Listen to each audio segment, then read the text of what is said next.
Might be frozen, but I'm making progress on my 11th birthday, role modeling sentience and sapience among a redneck community. Finishing up the last cleaning I was on time and my appointment was passing, and I'm hearing the lady before me with a dental hygienist. They're making chit chat, they're talking, they have things in common as domesticates. And I'm waiting. It's like I'm not feeling well at all, but I'm going. And again, no apologies for being late. Not that much, between 5 and 10 minutes, I'd say. But last time I saw that person whose first language is French, is she kind of noticed the patterns of my expressions on Facebook groups, and she was saying, you know, if I'm new in the area, wanting to make friends, I should try to behave more this way. So she was trying to domesticate me, and I was like, I wasn't gonna make chit chat with her again. So I just wanted to get it clean and get it done. And today I did get an email that the clinic I went to knew it was my birthday, but nobody said anything when I'm there. In fact, they're not that good at paying attention. Like the second time I asked for a lumbar pillow, which they don't call it that, so that's why their attention span doesn't want to kick in unless they choose to, which is not something they choose to do. After the second attempt, I said, oh man, I hope you don't go for strike 3 on this request here. And sure enough, I had to repeat a third time. And then they brought it. And it's usually something I usually put on every appointment so they could put in my file, right? But they never review file. I always have to repeat myself. And I think the lady knows, she's just not telling the dentist. She's waiting for me to be frustrated to repeat myself of why I'm there.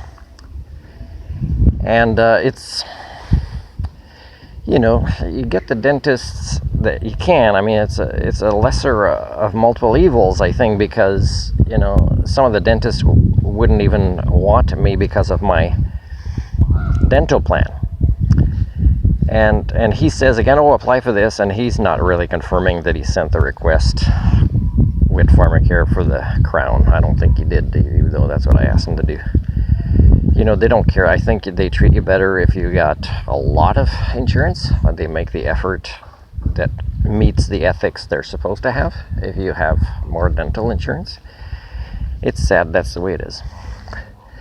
And then I go I go to the grocery to buy some things, and the guy is asking me where I'm from.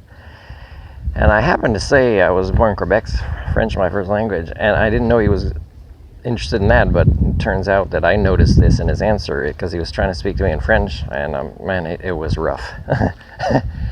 And after, I think he spoke Mandarin to the guy after me, I think. So I think he was saying, I said, and really most French people wouldn't have paid attention enough to pick up that I think he was saying he speaks 7 languages. And so I said, did you say that? He said, yeah.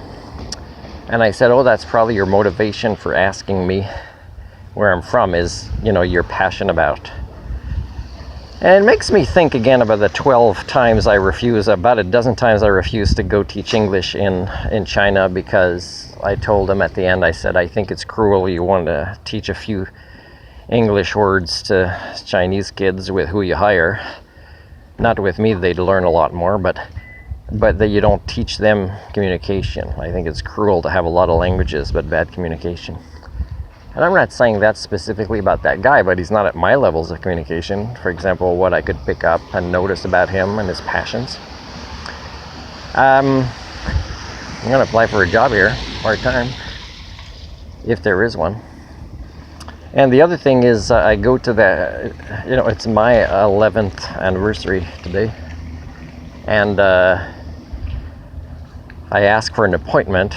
I said in the text before, to go see this toy for my life partner buddy, and no answer after the appointment. The guy gave me the address and said you could see it there, but I'm not sure. The old lady that answered the door said, oh, I don't have access to the garage, it's the guy downstairs that has access, and he's not answering.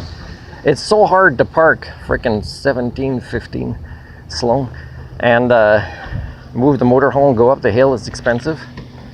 And again, it's not, now a lot of people don't have my critical thinking skills, but they also can't reference others. So that means they can't really reference that somebody wants to be efficient because of poverty and illness and to make appointments, you know, and so yeah, so nobody maybe was there. I tried the phone number, I tried calling it, I went right away on the answering machine that wasn't taking any more messages. So this is what I'm doing on my special day, living among rednecks who, just by one concept of them having a paycheck, consider themselves very superior.